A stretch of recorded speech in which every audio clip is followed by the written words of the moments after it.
Hello, I'm Dale Petrock. This video is going to be an impromptu one.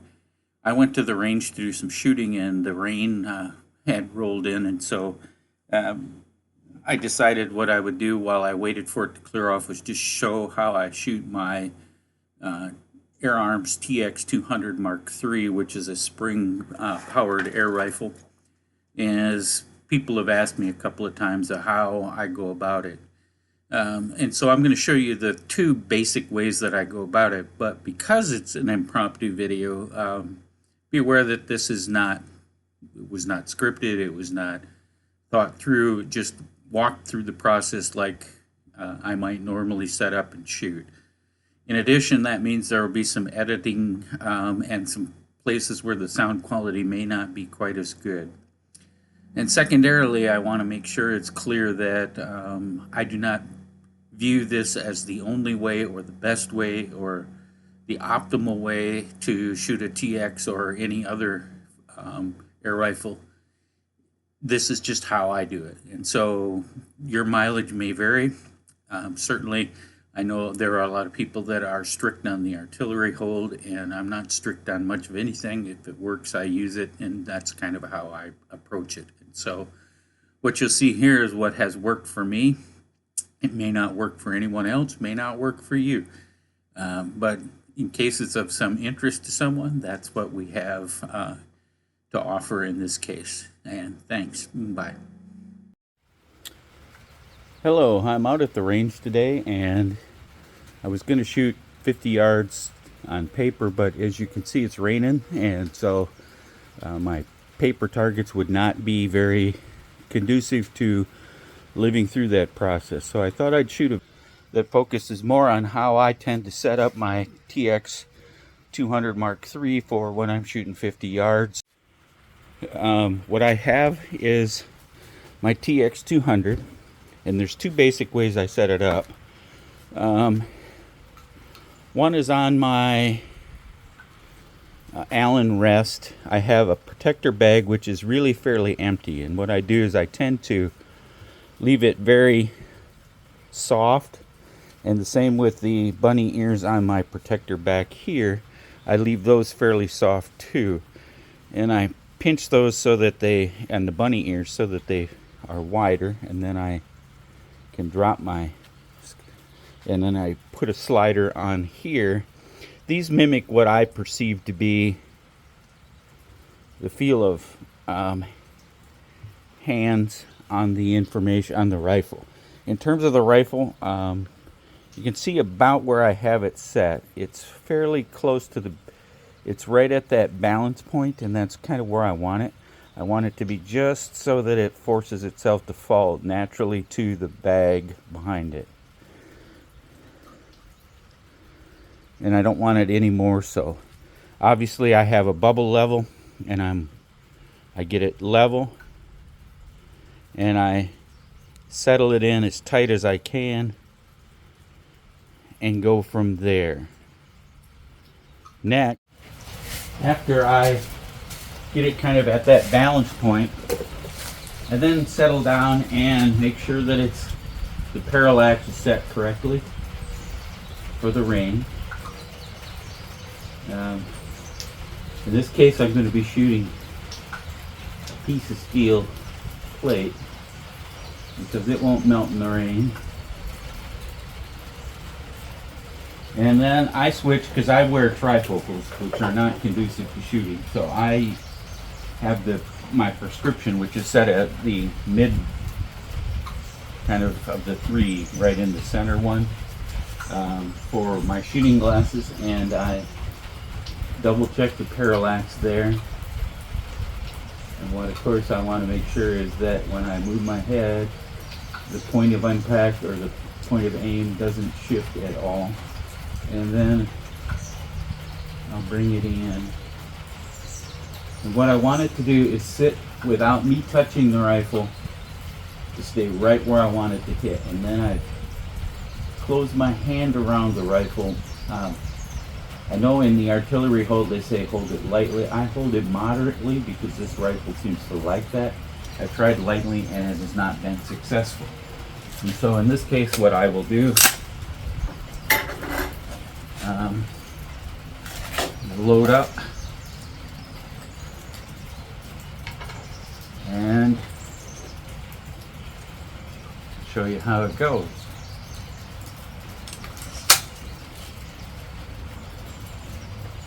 Again, bubble level, find my point of it. But once I have my main rest, if I'm shooting a stationary target, I try to keep this particular spot the same each time and move the bag in the back and or the rest.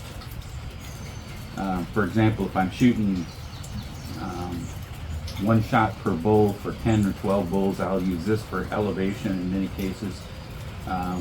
Because this is a soft bag, it takes the changes in direction for moving the rear bag fairly smoothly. And so let's take a look, see if I can get it in here. Safety off.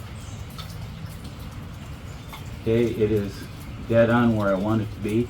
Now note, when I lean into this bench, because it's wood, it moves. So I've got to make sure I stay still in the bench too. It's not just a matter of the rifle and the grip, it's also touching the bench and my steadiness and my whole body on that bench.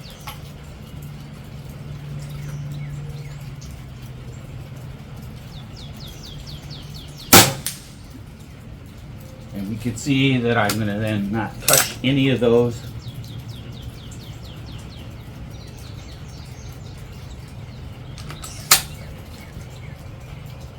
Try and find my spot. Again, bubble level centered. Slide into it without moving the bag if possible, so that the front and rear rest stay the same. I frequently shoot with my eyes open, both eyes open, so that I can see the bubble and the crosshair.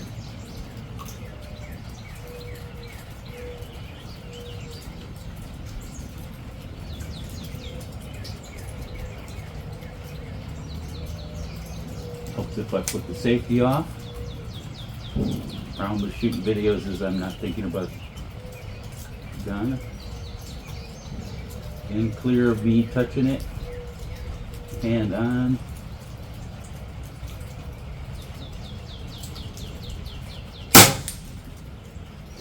And those two are about 1/2 inch apart. I'll take a picture of this when I'm done. I'm going to drop 3 more shots on it, and then we'll switch to the second way. I just want to show you what it looks like and to show you I'm not making this up as I go.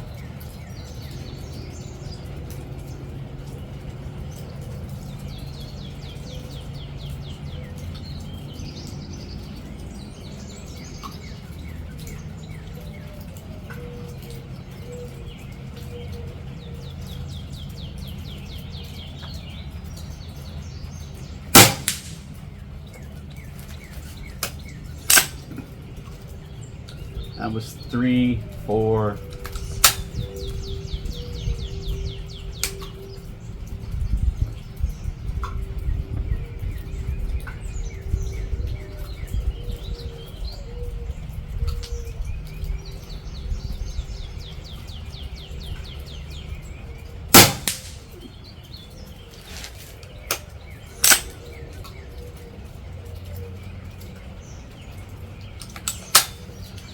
This will probably be about 1 inch. It's not going to be my best one for sure.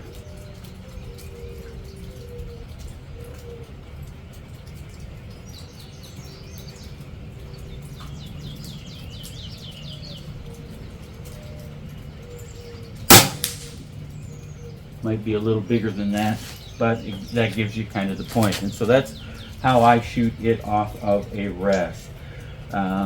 I've tried multiple ways to kind of set up a rest. This one seems to work the best with my Tx200 Mark III that I'm running right now. Let's walk down to the range. Oops, let me take the paint.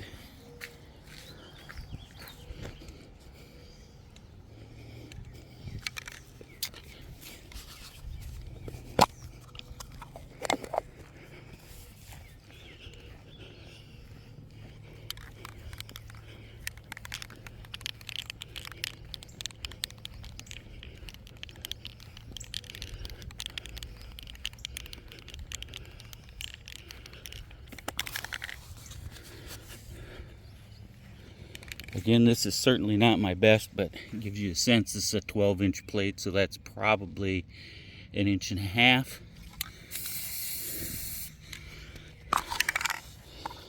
And we'll walk back.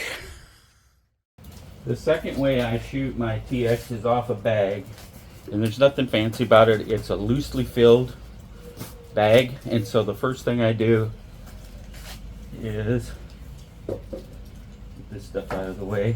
Begin by making sure it's going to be fairly flat on the surface that I'm setting it on. In this case, I have a riser, just a couple of pieces of wood that I've put together that I use to set it on, because I want it to be pretty stable. In my case, I typically want, and this is just because I'm compulsive, I want the Nogna side out and the side in. And because it's very soft, what you can see that I do is I will pinch the sides up so that the rifle nests in it very nicely. And I take a cloth like I use on this rest, place it on there,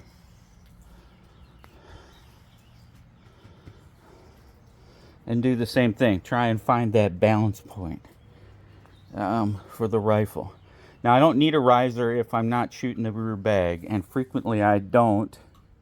Indoor ranges at 50 feet or 10 meters, etc., I tend not to use the rear bag, but just in case, I'm outdoors and I'm shooting 50, so I have it. So we have the rear bag, we're set up.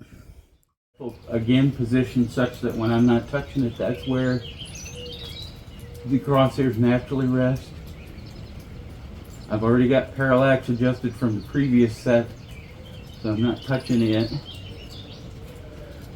I do, however, need to switch to my shooting glasses to make things come out clear. And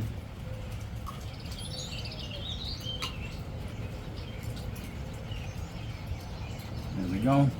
So that should be pretty close. We'll load up.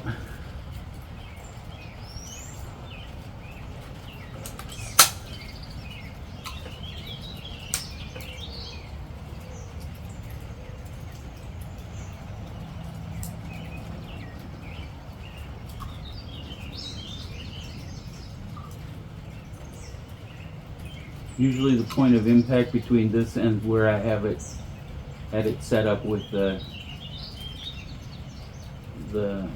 front rest is pretty close. The bag and the rest tend to be fairly close to one another.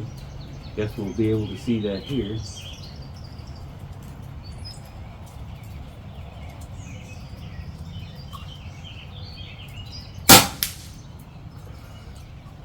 There's one. Let's do 4 more and we'll walk down.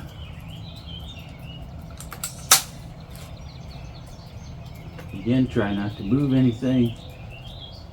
Bubble level. Slide it into position without moving things as much as possible.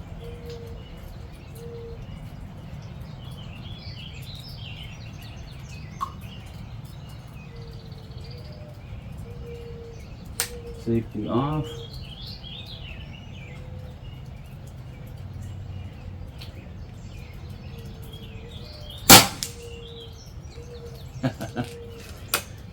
The target I have is where someone has shot some kind of seriously steel penetrating ammo into that 2-inch steel 12-inch hanger, and has left a significant indentation in it, and so that last one just hit right in that indentation, and so it sounded funny.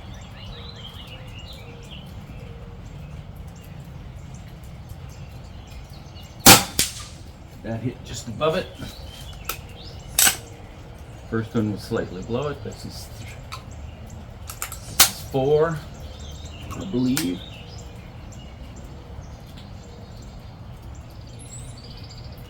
Although me counting and shooting video is notoriously bad.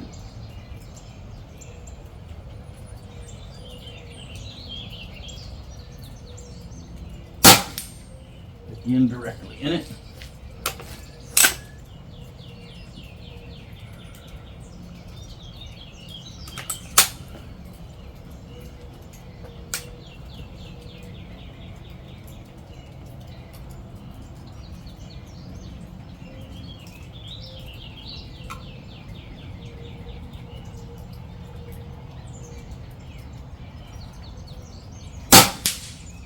All right, let's go take a look at that one.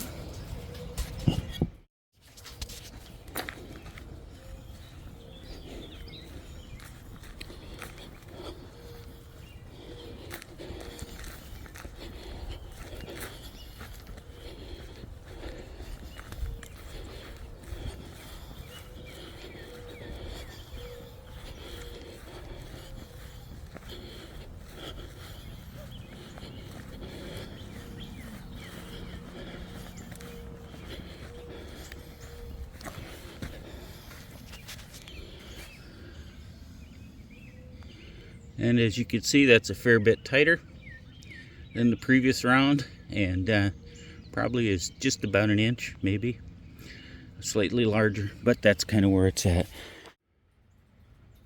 So as you see, there's two systems that I tend to use. That bag system, which I use more indoors than out, though because I've been using it longer, when I have trouble with one, I tend to fall back. And then the bag, or the Allen rest that I've used, I use it because it's very small and it allows me to get the bag very close, the rear bag very close to it, and it accepts these protector model tops very well. And because the point of impact between the two is pretty much the same, it works really well. Now I have a visitor that I don't like, so I'm gonna call it quits on the video for this one, and that's kind of how I shoot my TX200. Certainly there's lots of other ways to do it and lots of other things that can be done, but this is what I tend to do.